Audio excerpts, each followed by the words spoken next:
विश्व धरोहर दिवस कार्यक्रम सीएम रेखा गुप्ता ने ट्वीट कर दी बधाई। कहा, विरासत दिवस गर्व करने के साथ संरक्षण का संकल्प लेने की प्रेरणा देता है।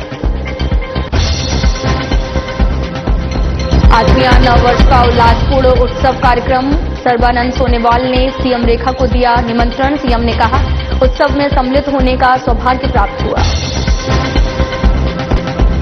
सीएम रेखा गुप्ता ने की जनसुनवाई। सीएम रेखा ने नागरिकों की सुनी समस्याएं। सीएम ने अधिकारियों को दिए निर्देश, जल्द समस्या के समाधान के निर्देश।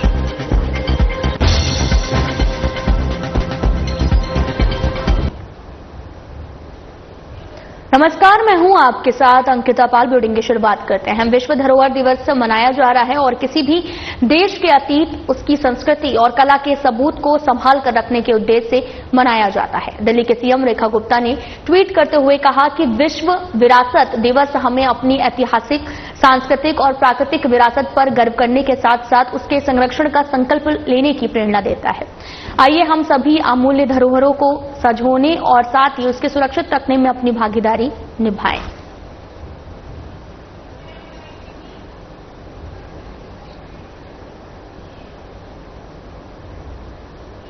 सीलमपुर में स्थानीय लोगों ने 17 साल के लड़के कुणाल की हत्या के विरोध में अपना विरोध प्रदर्शन जारी रखते हुए सड़क को अवरुद्ध कर दिया है। पुलिस अधिकारी मौके पर मौजूद हैं। इसको लेकर दिल्ली के सीएम रेखा गुप्ता ने कहा कि मेरी खुद पुलिस कमिश्नर से बात हुई है। जिन लोगों के नाम सामने आए हैं उनकी खोज पुलिस कर रही है और हमें उम्मीद भी है कि उन्हें जल्द से जल्द आरोपी को पकड़ लिया जाएगा। परिवार के साथ न्याय होगा, किसी प्रकार की कमी नहीं छोड़ी जाएगी। एफआईआर दर्ज कर ली गई है, पुलिस अपना काम कर रही है।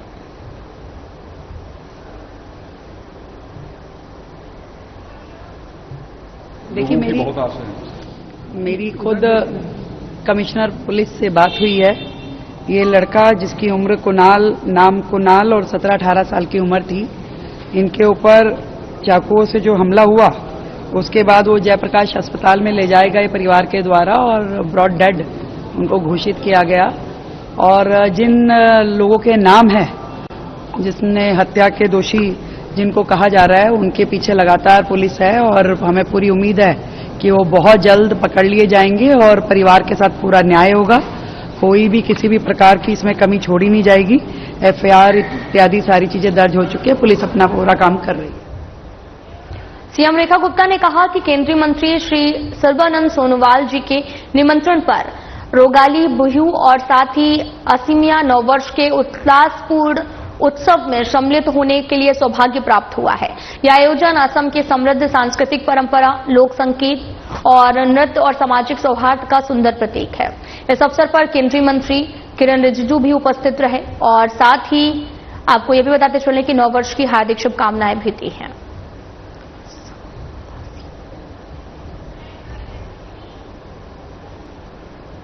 तो वहीं सीएम रेखा गुप्ता ने कहा कि जनता हमारे लोकतंत्र के वास्तविक मालिक है। जनसेवा जनप्रतिनिधियों का सर्वोच्च कर्तव्य है। प्रातःकाल जनसुनवाई के माध्यम से नागरिकों की समस्याओं को सुना है, उनके त्वरित समाधान हेतु संबंधित अधिकारियों को आवश्यक निर्देश दिए हैं। मेरे लिए जनता की जनार्दन है और जनसेवा ही जीवन का परम उद्देश्य है। यदि हमारे प्रयासों से नागरिकों के जीवन में सकारात्मक परिवर्तन और प्रसन्नता का संचार हो सके तो इसे मैं अपनी सबसे बड़ी उपलब्धि मानती हूं।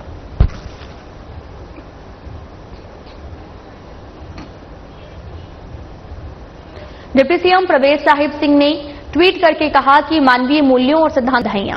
उनका जीवन, आचरण और विचार हमेशा हमें सही रास्ते पर चलने के लिए प्रेरित करते रहेंगे।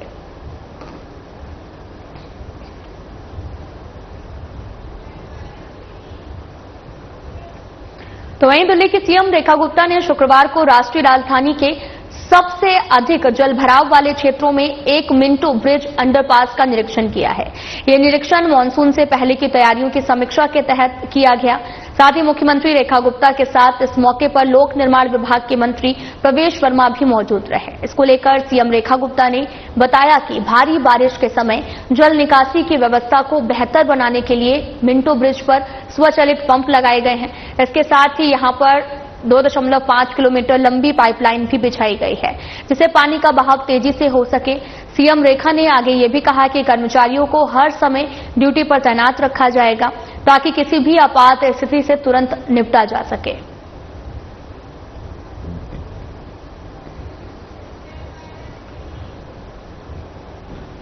कैबिनेट मंत्री आशीष सूद ने ट्वीट करके श्री गुरु तेग बहादुर जी के प्रकाश पर्व की हार्दिक शुभकामनाएं दी। उन्हें कोटि कोटि नमन भी किया है।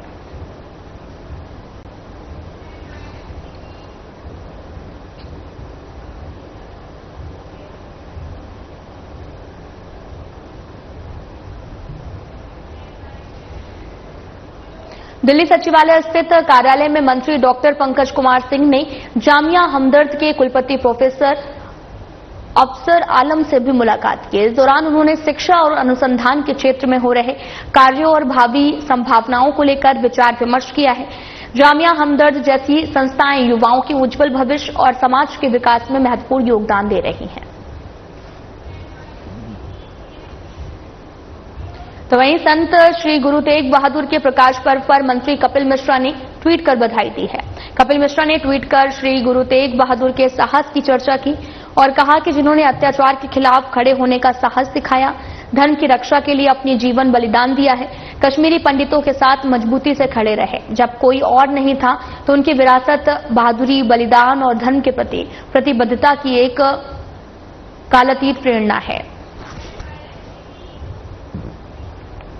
मंत्री रविंदर सिंह इंद्राज ने जानकारी देते हुए बताया कि जनता की बात समाधान के साथ जनता दर्शन में देवतुल्य जनता से मुलाकात हुई। जनता ने जो विश्वास दिखाया वह हमारी जिम्मेदारी को और भी बढ़ा देता है।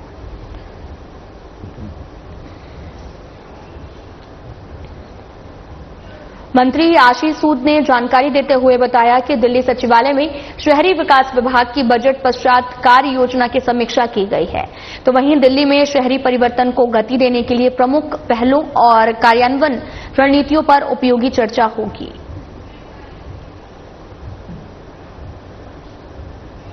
भोजपुरी कलाकार सांसद मनोज तिवारी ने कहा कि आज दिल्ली सरकार में शिक्षा, ऊर्जा, गृह के मंत्री जनकपुरी के विधायक और प्रिय भाई आशीष सूद का अपने आवास पर स्वागत किया है। अपनी लोकसभा और कई योजनाओं पर सकारात्मक बात हुई है।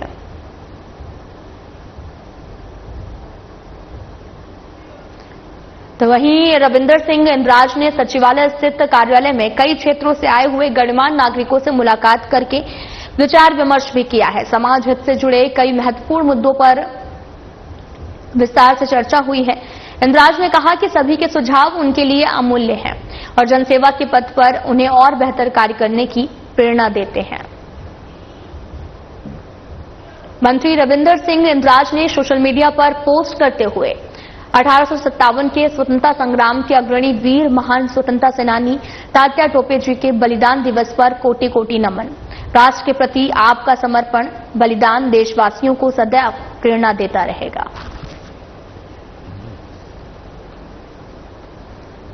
दिल्ली बीजेपी प्रदेश अध्यक्ष वीरेंद्र सचदेवा ने कहा कि नेशनल हेराल्ड मामले को लेकर कांग्रेस नेताओं के खिलाफ विरोध प्रदर्शन किया है। राहुल गांधी और सोनिया गांधी का प्रतीकात्मक पुतला फूंका गया। राजधानी दिल्ली में सुल्तानपुर माजरा से 5 बार के विधायक रहे और कांग्रेस के वरिष्ठ नेताओं में गिने जाने वाले कांग्रेस नेता जय किशन का देर रात को करीब 65 साल की उम्र में निधन हो गया है। मिली जानकारी के मुताबिक बीते बुधवार की देर रात को सुल्तानपुर स्थित उनके आवास पर हार्ट अटैक आ गया। उनके परिजनों ने जब उन्हें उपचार के लिए नजदीकी अस्पताल में भर्ती कराया तो डॉक्टरों ने उन्हें मृत घोषित कर दिया है। जय किशन का निधन कांग्रेस के लिए एक बड़ी क्षति के रूप में भी देखा जा रहा है। जय किशन को कांग्रेस के कद्दावर नेताओं में शामिल किया जाता है। साथ ही कांग्रेस के मुश्किल दौर में भी जय किशन हमेशा मजबूती के साथ खड़े रहे। साल 2013 में जब राजकुमार चौहान जैसे कांग्रेस के बड़े नेता भी विधानसभा चुनाव में आम आदमी पार्टी की आंधी की आगे धराशाही हो गए थे, तो उस समय भी जय किशन ने सुल्तानपुर माजरा से विधायक के रूप में झंडा गाड़कर बड़ी जीत हासिल की थी। मंत्री रविंदर सिंह इंद्राज ने जानकारी साझा करते हुए कहा कि केंद्रीय रक्षा मंत्री राजनाथ सिंह से दिल्ली स्थित उनके निवास पर शिष्टाचार भेंट की गई है और मंत्री जी के मार्गदर्शन और साथ ही नई ऊर्जा और प्रेरणा प्रदान की है। उनका सादगीपूर्ण व्यक्तित्व और राष्ट्र के प्रति समर्पण अनुकरणीय है।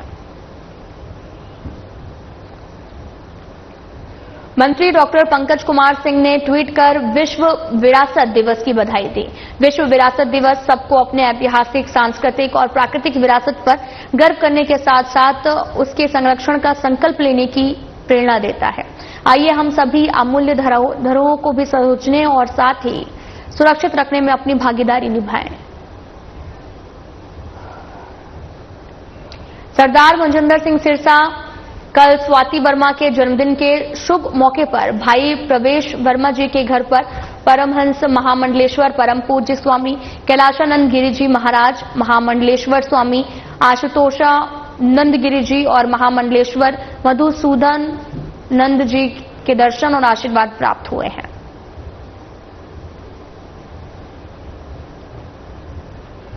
सीएम रेखा गुप्ता और लोक निर्माण मंत्री प्रवेश साहिब सिंह ने आईटीओ रेड लाइट क्षेत्र का निरीक्षण किया, जहां जल भराव के एक गंभीर समस्या है। सीएम रेखा गुप्ता के नेतृत्व वाली दिल्ली सरकार मानसून में जल भराव की समस्या न हो, इसके लिए युद्ध स्तर पर काम कर रही है।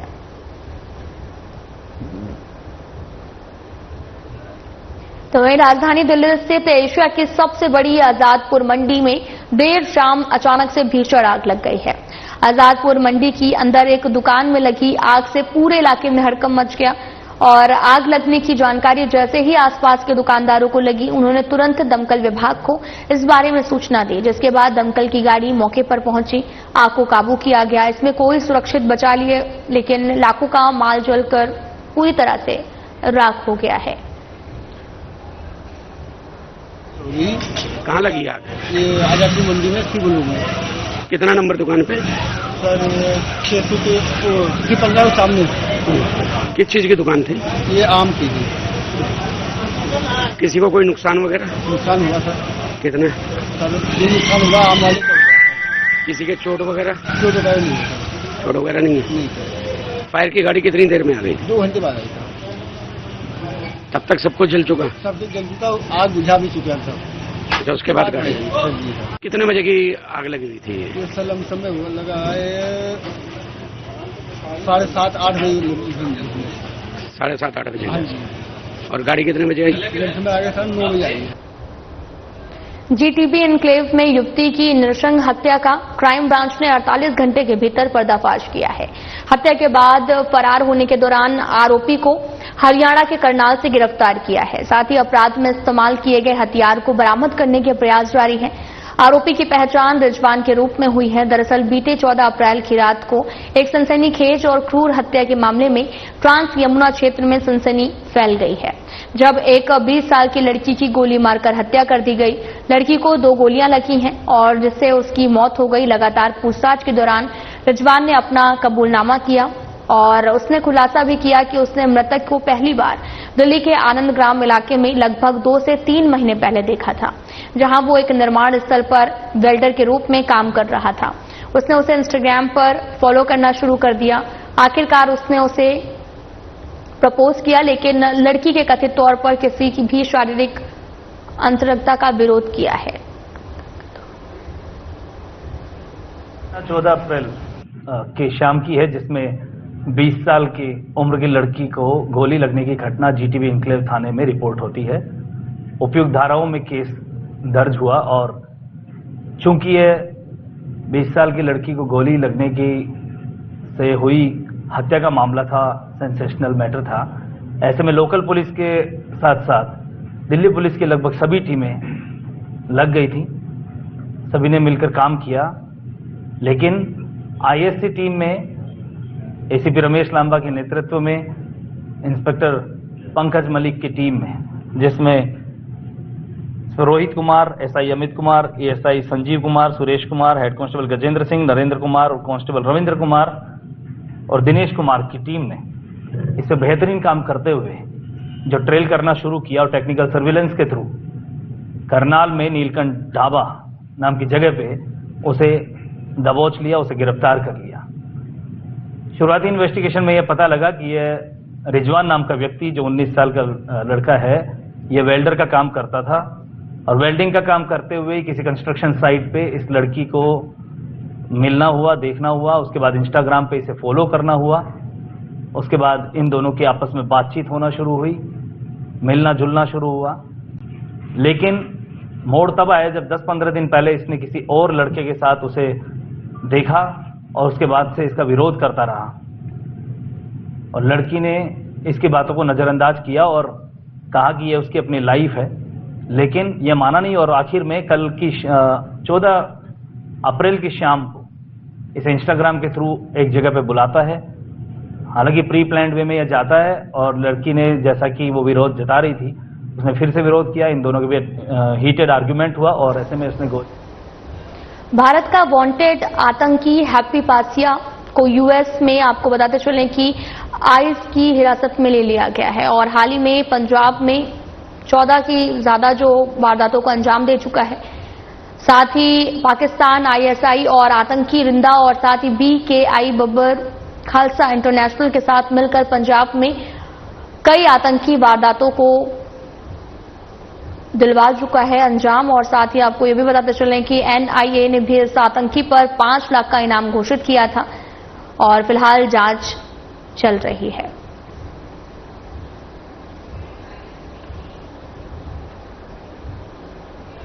उत्तर पूर्वी दिल्ली में हिंदू युवाओं की हत्याओं का सिलसिला थमने का नाम नहीं ले रहा। ताजा मामला दिल्ली के सीलमपुर के J ब्लॉक का सामने आया, जहां पर एक 17 साल के कुणाल को चाकू से गोदकर मौत के घाट उतार दिया गया, जिसके बाद पूरे इलाके में हड़कंप मच गया है और मौके पर भारी पुलिस बल भी तैनात है।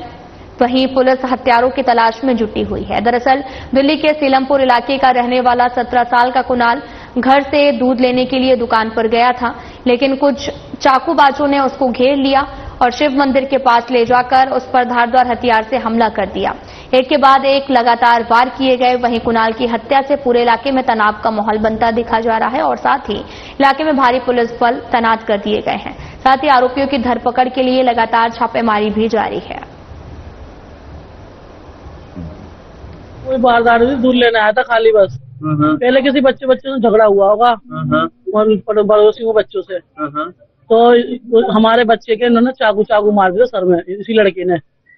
तो वो इसी लड़के ने साहिल ने, तो वो लड़की लड़कों को लेकर ग्रुप बनाकर लड़के मारने के लिए घूमती थी हमारे मोहल्ले के, कि मैं मारूंगी घरों के लड़कों को मारूंगी। कौन लड़की घूमती थी? लड़की उसी की बहन थी, 7-10 बार। वो होली में लाले भी दिन भी जेल में रह के आई है, तमंचा निकला था उसके पास। वो तमंचा लेकर घूमती थी, मुझे मिले में उड़ा दूं, मुझे मिले में उड़ा दूं। पर बच्चा मेरा इधर उधर घूमता था, पर यहाँ चौक की तरफ कम आता था। वो गली में रहता था, घर पे रहता था, कम आता जाता था। आज इनको मौका मिल गया, आज इन्होंने अपनी कसर पूरी कर ली। तो क्या नाम था आपके बच्चे का? कुणाल। कितनी उम्र थी? 16 साल का था, 17 में चल रहा था। तो उसको जो मारा था वो कहाँ मारा और किस चीज से मारा? चाकू मारे, सांस भी नहीं लेने दिया, डॉक्टर की दुकान में घुस गया, डॉक्टर की दुकान में छोड़ा, डॉक्टर के सामने मार दिया। डॉक्टर के सामने? हाँ। तो क्या कुणाल से कोई रंजिश चल रही थी? कुणाल से कोई रंजिश, मुझे तो नहीं पता क्या रंजिश थी, और पड़ोसी के बच्चों से कहते थे झगड़ा हुआ था तो तुम्हें, तो इन्होंने चाकू मारे थे पहले लड़के के, पहले भी चाकू। बहुत सीधा बच्चा, बहुत प्यारा। मेरा नाम बबीता है, मेरे देवर का बच्चा है वो। इतना गौ बच्चा कि हंसी भी नहीं हंस पाता, हंसना भी क्या होता है। तो मम्मी भूख लग रही है, चाय बनवा ले, मेरे सामने मैं बैठी थी, दूध की थैली लेना है। उसके बाद 10 मिनट खबर आ गई, बाबू को चक्कू मारे। और नाबालिग है, मैं कह रही जेबी लोगों इसके मुकाबले कोई बच्चा नहीं है, 6-7 फुट का है हमारे बच्चे का। चाकू मारे, दम तोड़ दिया उस लड़के ने। वहीं हमें इंसाफ भी नहीं मिलता, पब्लिक आ रही है, हमने रोज हमें कोई सुनवाई नहीं होती हमारे यहाँ। हॉस्पिटल जाया था मैं, तो मरीज 3 महीने से बीमार पड़ा हूँ, मेरा ऑपरेशन हुआ अभी। मैं दूध अस्पताल से आया था, चाय के लिए दूध मंगाया, बच्चे चौक पे गया दूध लेने। आपने दूध मंगाया? हाँ, चौक पे दूध लेने आया था, यहीं वो गुंडे बदमाश खड़े हुए थे, उन्होंने यही घेर के से लेके वहाँ चाकू मार दिया। कौन सी चौक पे आया था? क्या नाम है? इस वाले चौक पे, झंडे वाले। क्या नाम है इस चौक पर? यहाँ से बुला के लेके बुला के प्लानिंग के साथ मारा है। हाँ, जिगरा नाम है उस लड़की का, वो 8-10 लड़के लेके घूमती है बदमाश। अभी थोड़े दिन पहले जेल भी काट के आई, कट्टा पकड़ा गया था उसके पास। और वो हमेशा घूमती है 8-10 लड़कों को लेके, कट्टे चाकू लेके घूमते हैं वो। आज मेरा लड़का अकेला उनको मिल गया मौके पे दूध देता हुआ, तो उन्होंने मौका देख के उसे घेर लिया। अच्छा, ये वारदात कहाँ हुई? कौन सा वो स्थान है जहाँ पर हाँ, ये चौक पे मारा ही। फिलहाल वीडियो में इतना ही। नमस्कार।